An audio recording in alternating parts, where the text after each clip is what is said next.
Pada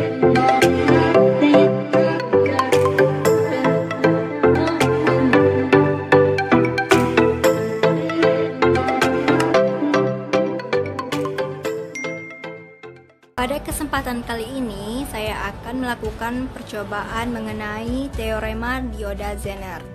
Adapun tujuan praktikum teorema Dioda-Zener ini yaitu: pertama, dapat menyebutkan karakteristik dioda Zener dengan benar. Kedua, dapat membedakan fungsi dari dioda Zener dengan dioda fungsi dari biasa dengan benar. Ketiga, dapat mengukur tegangan dan arus Zener dengan benar. Saya akan menjelaskan sedikit mengenai materi dioda Zener. Struktur dioda Zener tidaklah jauh berbeda dengan dioda biasa, hanya tingkat dopingnya saja yang sangat berbeda. Kurva karakteristik dioda Zener juga sama seperti dioda biasa, namun perlu dipertegas adanya daerah breakdown, di mana pada saat bias mundur mencapai tegangan breakdown maka arus dioda naik dengan cepat. Daerah breakdown inilah titik fokus penerapan dari dioda Zener. Sedangkan pada dioda biasa tidak diperbolehkan pemberian tegangan mundur sampai pada daerah breakdown karena bisa merusak dioda. Titik breakdown dari suatu dioda Zener dapat dikontrol dengan memvariasi tingkat dopingnya. Tingkat doping yang tinggi akan meningkatkan jumlah pengotoran sehingga tegangan Zener akan kecil. Demikian juga sebaliknya. Dengan tingkat doping yang rendah diperoleh tegangan Zener yang tinggi. Penerapan dioda Zener yang paling penting adalah sebagai penyetabil tegangan atau voltage regulator. Agar rangkaian ini dapat berfungsi sebagai penyetabil tegangan, maka dioda Zener harus bekerja pada daerah breakdown. Tegangan sumber yang diberikan pada rangkaian harus lebih besar dari tegangan Zener, atau arus pada dioda Zener harus lebih besar dari arus Zener minimum. Adapun komponen-komponen yang digunakan dalam praktikum ini yaitu baterai, resistor berukuran 200 ohm, dioda Zener, DC voltmeter, dan DC ammeter. Langkah percobaan yang pertama, kita akan membuka aplikasi Proteus, lalu kita akan memilih New Project, kemudian kita akan pilih Next, Yes, lalu pilih Landscape A3, lalu Next, Next, dan Finish.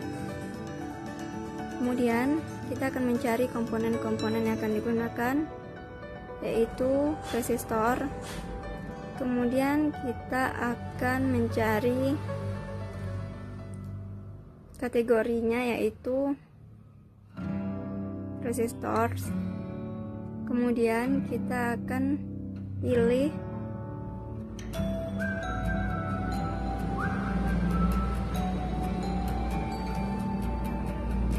watt.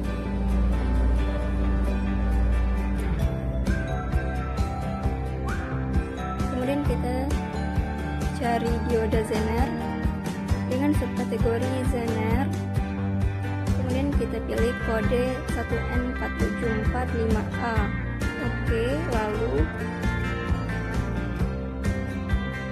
baterai yang aktif, kemudian oke, lalu kita perbesar supaya lebih jelas tampilannya. Kemudian kita tempatkan baterai, kemudian kita tempatkan juga dioda Zenernya, lalu pilih rotate anti-clockwise, lalu kita akan tempatkan resistor,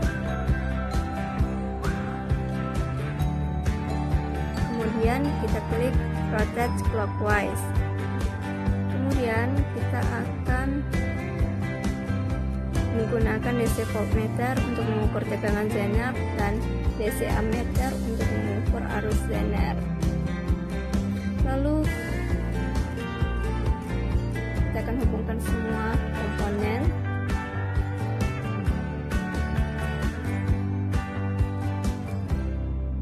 Setelah kita hubungkan semuanya, di sini resistor yang kita gunakan itu berukuran 220 ohm.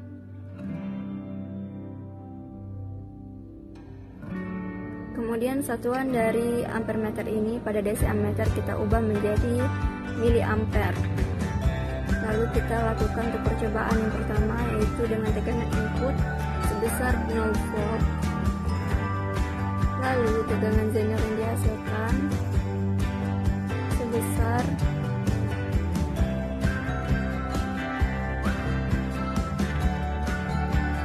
tegangan Zenernya 0 volt dan arus Zenernya 0 mA.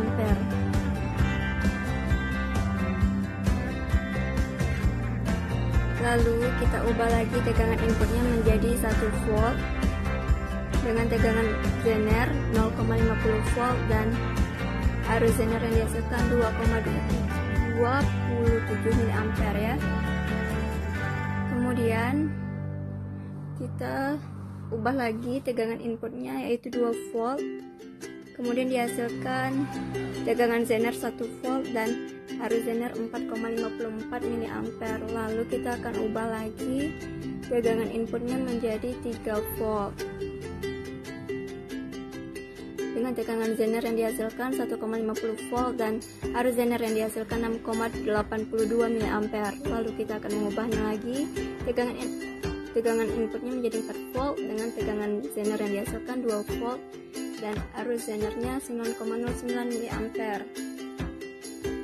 Lalu kita ubah lagi tegangan input menjadi 5 volt dengan tegangan Zener yang dihasilkan 2,50 volt dan arus Zener yang dihasilkan 11,4 mA. Dari percobaan yang telah kita lakukan tadi, dari yang percobaan yang saya lakukan, saya dapat mengetahui bahwa semakin besar tegangan input yang digunakan, maka semakin besar juga nilai dari tegangan Zener dan arus Zenernya. Namun perbandingan antara tegangan Zener dan arus Zenernya, tegangan Zenernya lebih kecil nilainya dibandingkan arus Zener. Di sini kita ketahui bahwa dioda Zener ini sebagai penyetabil tegangan. Kemudian dioda Zener ini harus bekerja pada daerah breakdown. Kemudian tegangan sumber yang diberikan pada rangkaian harus lebih besar dari tegangan Zener, atau harus pada dioda Zener harus lebih besar dari arus Zener minimum. Baiklah, hanya inilah percobaan yang dapat saya lakukan. Lebih dan kurangnya saya mohon maaf. Saya akhiri dengan wassalamualaikum warahmatullahi wabarakatuh.